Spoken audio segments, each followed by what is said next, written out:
பேர் என்னங்க? தங்கி கவி அமுதன். அவங்க பேர் அழகா இருக்கு. அவங்க பேர் படிங்க படிங்க.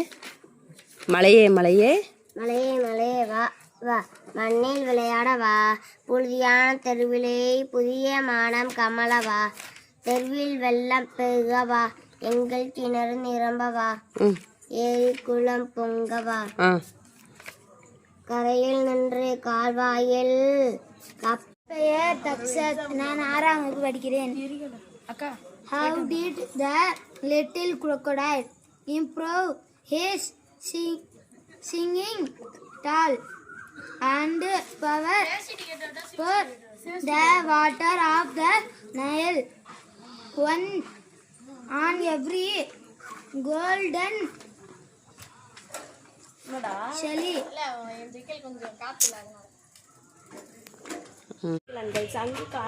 சங்க காலத்து மக்கள் பலவிதமான எப்படி படிக்கிறான் அணிந்து தங்களது அழகுபடுத்திக் கொண்டனர். எளிய மக்கள் பூக்களையும் இலைத்தாளைகளையும் சூடிக்கொண்டுடன் சுட்டு மணிகள், உலோகம் ஆகியவற்றில் அணிகலன்கள் செய்து அணிந்தனர். செல்வந்தர்கள் செம்பு, தங்கம், வெள்ளி போன்ற உலோகங்களில் செய்த நகைகளில் நவமணிகளையும் பதித்து அழகுபடுத்தி அணிந்தனர். ஓகேமா, சிவபிரியாக்கா கிளாப் பண்ணுங்க. கிளாப் பண்ணுங்க. கவி சொல்லும் அழகா. நீ சொல்லாத, நீ சொல்லுடா. அகர கவிக்கு சொல்ல தெரியாது, சொல்லாது. இங்கே சொல்லு பாப்போம். சத்தமாக சொல்லு, அப்போதான் குள்ளா கேட்கும். அகர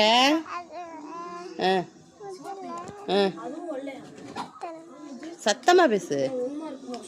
சத்தமாக சொல்றா. அது என்னது? கையெடுங்க சொல்றேன்.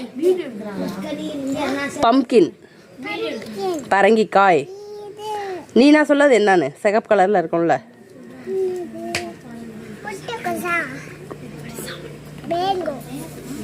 பீட்ரூட். கேரட். Very carrot. இங்கே தொடுங்க. எது கேரட்? Very good. உருளைக்கிழங்கு எங்கே? பொட்டேட்டோ. Very good. அடுத்து இது என்ன? இப்ப சொல்லுமா. என் பெயர் தக்ஷத், நான் 6ஆம் வகுப்பு படிக்கிறேன். Very good. நூல்வெளி. பாரதிதாசன் இயற்பெயர் சுப்புரத்தினம். பாரதியாரின் கவிதைகள் மீது கொண்ட பற்றின் காரணமாக தம் பெயரை பாரதிதாசன் என மாற்றிக்கொண்டார்.